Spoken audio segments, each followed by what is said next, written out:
Je suis perdu au milieu du Pacifique. Si ce n'est pas les requins, la faim ou encore la save qui m'aura emporté, le soleil lui-même sera suffisant. Je vais devoir trouver de l'eau, de la nourriture, établir un camp et trouver un moyen de sortir du Pacifique le plus vite possible. Salut, c'est Akerus et je vous souhaite la bienvenue dans mon aventure dans Stranded Deep.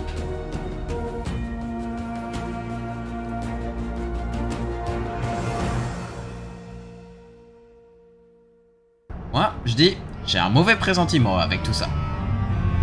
Bon. Mais mince! Même pas pu finir mon martini là! Chef!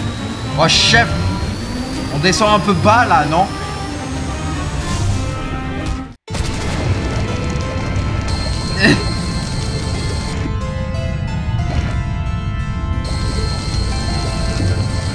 Flinir Airline. Et ben c'est bien de la merde. Bon. Un radeau, une pagaie et quelques objets de survie sont avec moi sur le radeau. Le reste, faudra le trouver ou bien le fabriquer. Je suis au bord d'une île paradisiaque. Si on retire les épaves pas rassurantes tout autour. Une fois accosté, je mets mon radeau à l'abri des courants et au boulot. Je ramasse un caillou, ainsi que quelques objets éparpillés sur la plage, que je peux transformer en un meilleur caillou. Improvisé me permettra de récupérer des feuilles d'un arbre pour en faire de la corde. En plus, juste avec le petit caillou tranchant et une grosse branche, je peux me faire une lance improvisée. Toujours utile de se défendre. Je vais faire bûcheron quelques instants avant de récupérer quelques bâtons et me faire un petit feu de camp rudimentaire. Et voilà, ça, c'est de l'arbre. Imagine, couper un arbre comme ça, avec un petit schlass comme ça. Ouh! Et en plus, j'ai chopé une noix de coco. Ok, j'ai mis une bûche de bois dans mon sac à dos. Très bien, d'accord. Mais par contre, je sais qu'après, ça sera un truc du style, oui, j'ai mis une feuille en trop, je ne peux plus rien faire. Voilà le strict nécessaire. Un abri en feuilles et un petit feu de camp rudimentaire et de quoi l'alimenter. D'ailleurs, en parlant d'alimenter, il est temps que j'ouvre une noix de coco. Je vais éviter de trop en manger, je sais que ça donne la chiasse dans ce jeu. Et ne me demandez pas comment. Allez, allez, allez, allez, allez, allez, allez. Voilà, c'est bon. Oh, carrément. Et c'est galère, hein, ça fait chauffer les doigts avec la souris. Je lance rudimentaire et je vais faire un tas de bâtons de bois. L'organisation est la clé de la survie. Tout ce que vous voyez là, un jour, et je dis bien un jour, je vais les fabriquer. Tous, un par un. Oh! Une pomme de terre! Incroyable! Je vais pouvoir avoir de la nourriture. C'est excellent. Se nourrir à base de pommes de terre et de poissons. Je crois que ça marche. Il y aura peut-être des carences en vitamines au bout d'un moment, mais si je trouve des carences de temps en temps, ça devrait faire le... Ouh, je pense que déjà améliorer mon feu de camp, ce serait déjà une bonne chose. Du coup, étape numéro 1, il me faut 3 pierres. Et toujours récupérer du bois. Oh, un crabe. Allez. Oui. Hé, hé. Ouh. Une ruine d'un immense porte-avions est à l'horizon. Mais pour ça, mieux vaut être préparé. Et en plus, j'ai découvert un conteneur. Voyons voir ce que ça contient. Ça me semble pas de la caisse de nourriture, de l'eau, des armes. Le moins qu'on puisse dire, c'est que la chute est brutale. Feu de camp, voilà. Et ensuite un grand feu de camp. Voilà. Maintenant, crabe. Dépecé. Le repas de ce soir, c'est crabe cuit au feu de camp et une noix de coco ouverte. Et je me demande toujours pourquoi je peux pas choper des poissons à la lance. Mais les crabes avec leurs armures, par contre je peux. Et en plus, les plages de cette île, tout comme IRL, sont polluées et remplies de ferraille à être récoltées par les survivants. Je sais pas ce qui me réchauffe le plus. Le bon son de la viande de crabe qui cuit au feu de camp, ou alors la chaleur du feu de camp.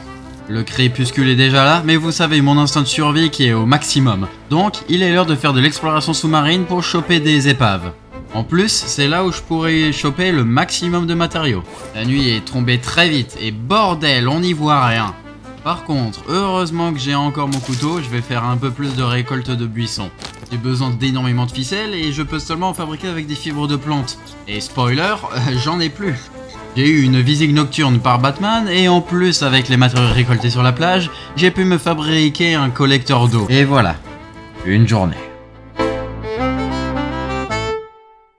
Tout le matin, c'est découpe d'arbres avec un couteau. Oui, je vous jure, ça fonctionne. Hein. Et tout ça pour en faire du bois de chauffage. Mais bon, pas le temps. Aujourd'hui, c'est exploration d'épave. Et franchement, j'y ai trouvé pas mal de choses. Des jerrycans, de la nourriture et pas mal d'objets utiles, notamment de la ficelle. Ouais, écoute, c'est pas si loin, hein. Je peux y aller à la nage et revenir.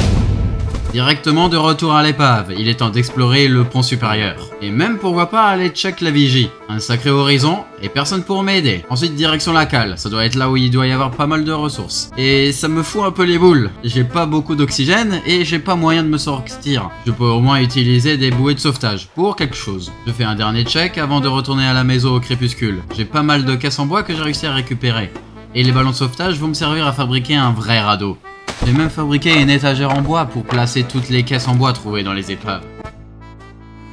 On va déjà alors faire des trucs en bâton, ça peut déjà être bien.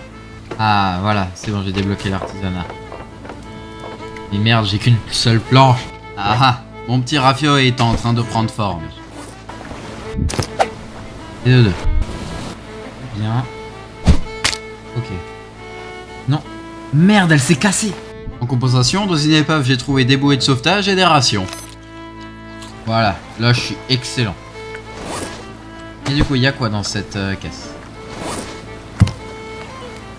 Ouh, pas mal de choses. Une bouteille d'oxygène, un jerrycan, une longue bouée de bois. Pas mal, ça me fera des nouveaux stockages. Moi j'ai qu'à dire, aujourd'hui, ça a qu'à l'air être exploration juste sur l'île là-bas. Et attaché, voilà. Direction le grand large et l'inconnu. Ça va encore, aujourd'hui la mer est pas trop agitée. Oh putain. Une fois accosté, je me suis fait directement attaquer par un sanglier. Moi qui pensais en trouver pas d'animaux ici. Il dégage. J'ai réussi à le repousser à grands coups de lance. Ça me fera pas mal de nourriture, voilà. C'est moi qui vous le dis. Et en plus, il est lourd le gros sac. Je vais le ramener à la maison pour le dépecer à la maison. Où les serpents? Il y a de la saloperie sur cette île. J'ai commencé à fouiller des épaves et mon dieu, il y en a beaucoup et elles sont remplies de butin. Des caisses en bois à plus en finir et les crabes géants les gardent. Cela m'a pris tellement de temps que le crépuscule est déjà en train d'arriver. Alors soit je fais une expédition de nuit, soit je reste ici pour la nuit. Sur le retour, j'embarque encore un tonneau, ça va me servir pour un four.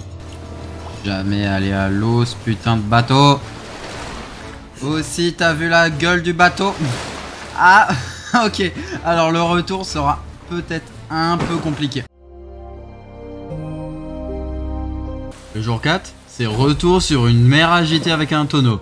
Une fois de retour, j'arrive à me fabriquer un fumoir avec une bâche trouvée et enfin faire ce four sur mon feu de camp. Et j'ai même pu me fabriquer une fabrique de planches. Ça me sera très utile dans le futur, vous allez voir. Car beaucoup d'objets nécessitent des planches, dont une maison. Le jour 5 commence sur moi qui est en train de récupérer à l'arrache des tonneaux sur une épave. Ça me sera utile plus tard, parce que j'ai bien avancé sur le radeau. Je peux même maintenant mettre des stockages. Une fois au crépuscule, il est équipé d'un gouvernail, d'une belle voile, et il est prêt à m'être mis à l'eau. C'est magnifique. J'ai réussi à dompter l'océan. L'exploration est à portée de main. Une fois de retour sur terre ferme, je remets du bois dans mon feu et profite un peu de la nuit. J'ai pas mal progressé en ce moment. Des stockages, dompter la nature, explorer les océans et bien d'autres. Fabriquer un radeau n'a jamais été aussi facile que ça. Et contrairement à Raft, ça, c'était de l'aventure.